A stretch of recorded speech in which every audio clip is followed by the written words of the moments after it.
Prior to coming to this university, I spent the first 18 years of my life growing up in Greenville, North Carolina. The city itself is home to a little over 90,000 people. However, the greater metropolitan area has a population of about 179,000 due to several smaller towns right outside of Greenville, from which many of the residents make a short commute to work every day.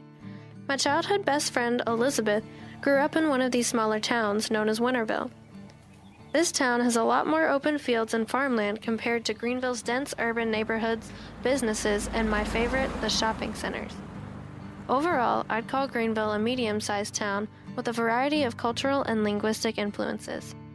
The town is a melting pot in a way, because as home of East Carolina University and the nation's third largest Level 1 trauma center, Vidant Medical Center, people from all over are attracted to the area. Some people from, say, the Triangle area would probably think of Greenville as being more on the small side, but those who grew up in small rural towns would definitely think of Greenville as a bustling city. It used to be a lot smaller, but the city has grown a ton over the years. Driving through the city, my parents would be able to tell you which buildings are now sitting on top of what used to be farmland and open fields about 25 years ago when they first moved to Greenville.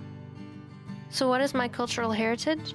Well, I'm from some kind of European descent, probably German or English. I definitely have the traditional Christian heritage. Growing up, my family always attended church every Sunday, and we always celebrated Christmas and Easter as part of our religious tradition. But other than that, I don't really know any specifics about my family's origins. At home, my family speaks English.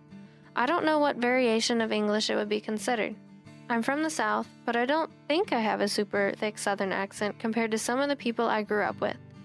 Maybe it's just hard for me to hear any kind of Southern inflection in my own language. I'm sure if I was talking to Northerners, they would probably be able to tell I'm somewhere from the South. So what distinguishes this dialect from other speakers of my language? Well, growing up in the South, I definitely use words and phrases that show I'm from the South.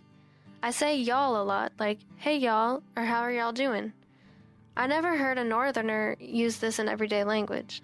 It's definitely a distinguishing factor between different dialects of English within the United States, and even just along the East Coast. These are really big differences that place me in a broad region of the country based on my dialect. However, throughout my childhood, I noticed that there have even been subtle differences between the way I speak and the way my friends speak. For example, my parents taught me to say, "Will you turn off the lights?" However, my friends would often say, "Will you cut off the lights?" or "Will you hit the lights?" While I've grown up hearing this, I know what it means and I don't give it a second thought. But it is not something that I would normally say in my home. So what language variation do I speak outside of the home? Well, when I'm outside of my home, I normally maintain the dialect that I've grown up speaking. However, sometimes the environment I'm in can change the linguistic variation I use when speaking. For example, my friend Elizabeth, who I was talking about earlier, she grew up on a large plot of farmland in Winterville next to my hometown of Greenville.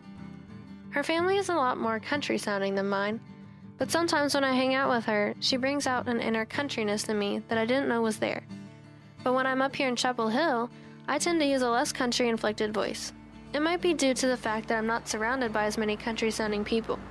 Or maybe it's the urban vibes I get from the rushing buses, the traffic, the dense campus population, and really tall buildings.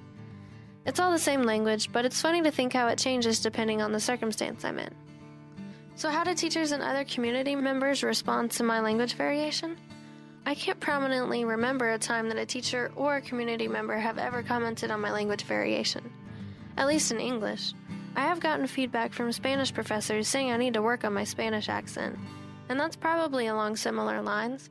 Sometimes, even though you know the words in a language, the pronunciation of a word can have a major impact on how your speaking is perceived. So now I'm going to share a story about one of the first times I interacted with what I realized to be a different language variation than my own. I can distinctly remember that in the first grade, we were supposed to color a worksheet. The teacher told us we needed to use the crowns on the table. But to me, crowns are the things that kings and queens wear on their heads, so I was a little confused. I figured after seeing the cup of crayons on our table that that's what she had meant. Still to this day, I haven't heard that many people pronounce the word that way. But one unique thing about the K through 12 school I went to is that it was a small private school in a central location where students would commute every day for class. Some people only had to travel 5 minutes down the road. I had to travel about 30 minutes to get there, and others came from 45 minutes or even an hour away or longer. This meant that there were many different linguistic variations spoken at my school. Not only did I hear crayons pronounced as crowns, I heard roof pronounced as rough, and water pronounced as water. I heard a lot of country accents and a lot of less country accents. We had a teacher from Buffalo, New York once, and there would always be giggles in the classroom when she pronounced words in a different way than what we had heard before. I don't know how to speak her type of language variation, but we were all able to tell she wasn't from around where we grew up, just by the way she spoke. So with that, there's a lot you can learn just by listening and observing. There's no right or wrong way to speak English. People just have different experiences with the language, and it can be really interesting to learn new words that other people use that you've never heard before.